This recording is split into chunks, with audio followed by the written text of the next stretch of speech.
Coach Lohrei is heading into his 7th season with the Sauk Prairie Eagles. Just quickly, I guess right off the bat, this is your 2nd week of training camp. Have you been pretty satisfied so far, Coach?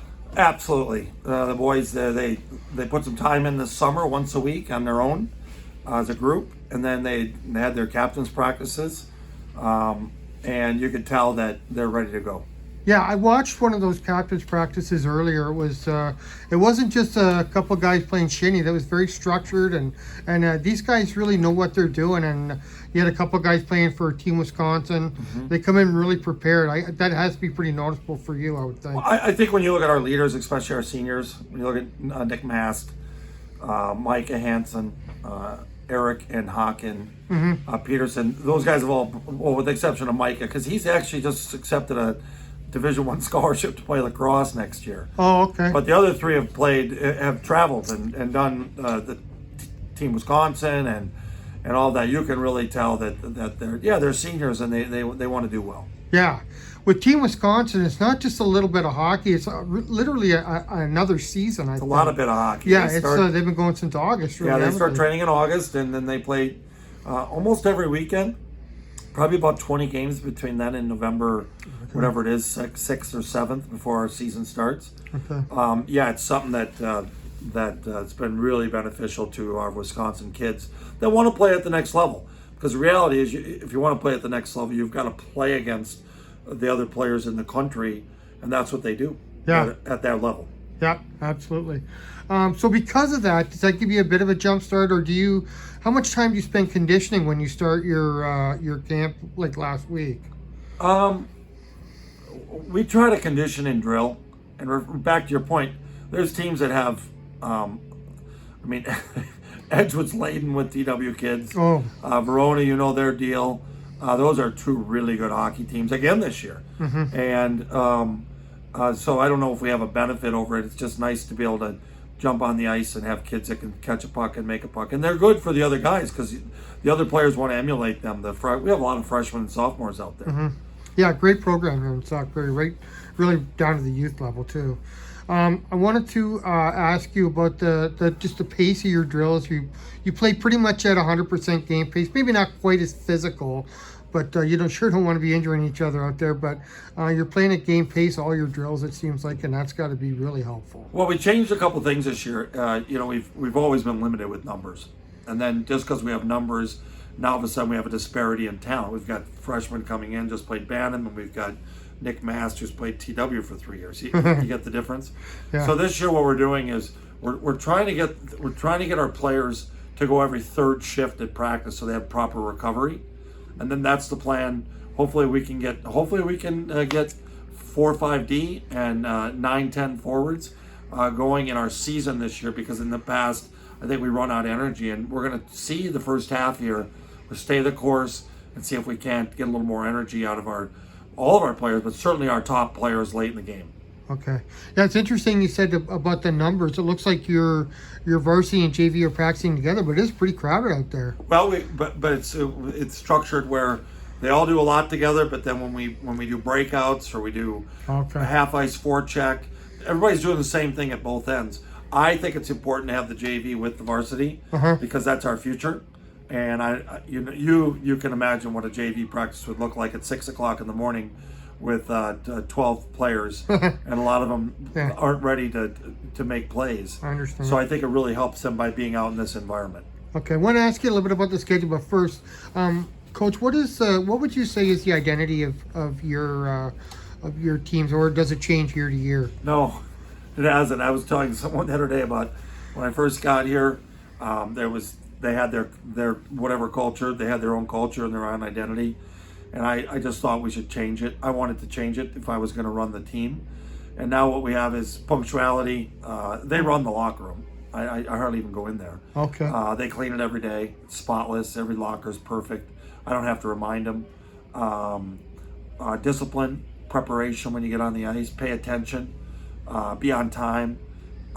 Discipline. We've been one of the least penalized teams in the state for 5 years. Oh, wow. You could check. I think we're in the bottom 5 teams for the last couple of years.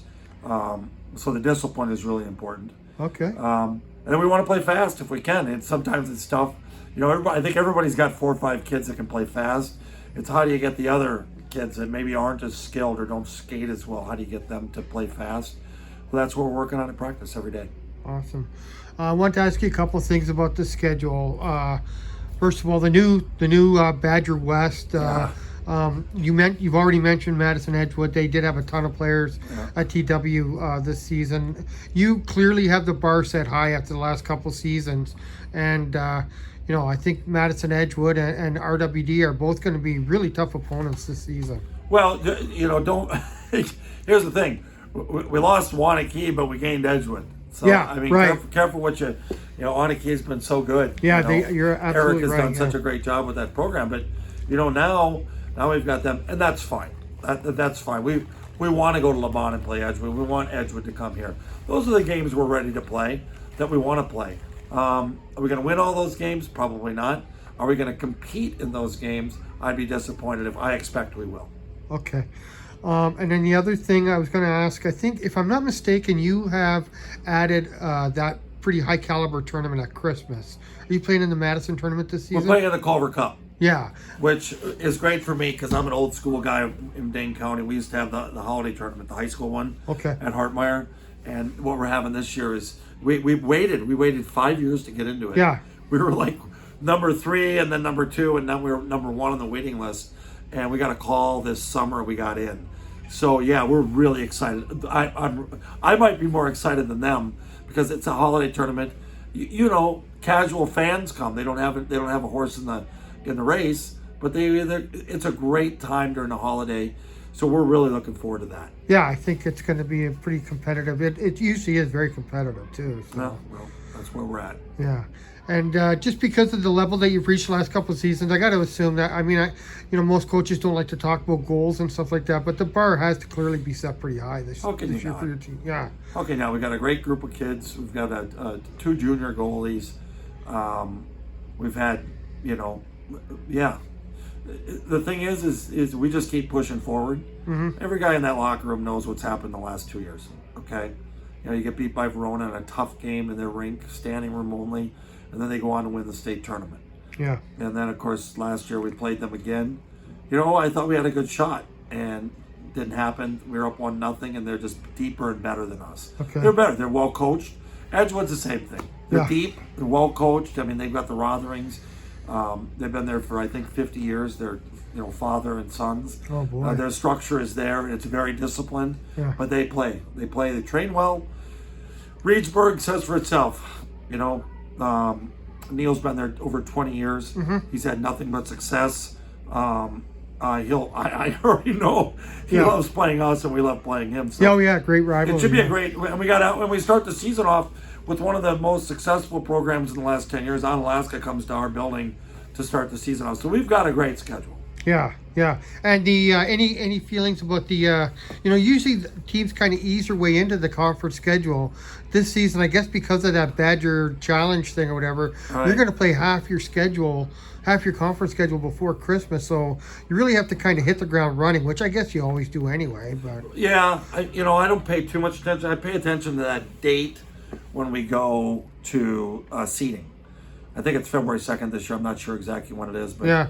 All the games up till then really, we found this out 3-4 years ago. Yeah, right. We lost in a November holiday tournament. We lost in overtime, and that overtime loss, the first game of the year in November, cost us a home spot in the playoffs. Okay. So I learned real quickly that every game is important. Okay. We want to develop players, but ultimately, I think my responsibility is to put a competitive team on the ice. And one last thing I want to ask you, Coach. It just has to be so nice to be rolling into basically a pretty normal season this time around. I don't know. We're wearing face masks at school. We're wearing face masks to the rink. We're mandated. We have to wear face masks on the bench. Players do not have to when they're competing, but they're expected to wear them on the bench when they're not. Okay. I wouldn't call that normal. No, you're right. I didn't realize call that. that normal. It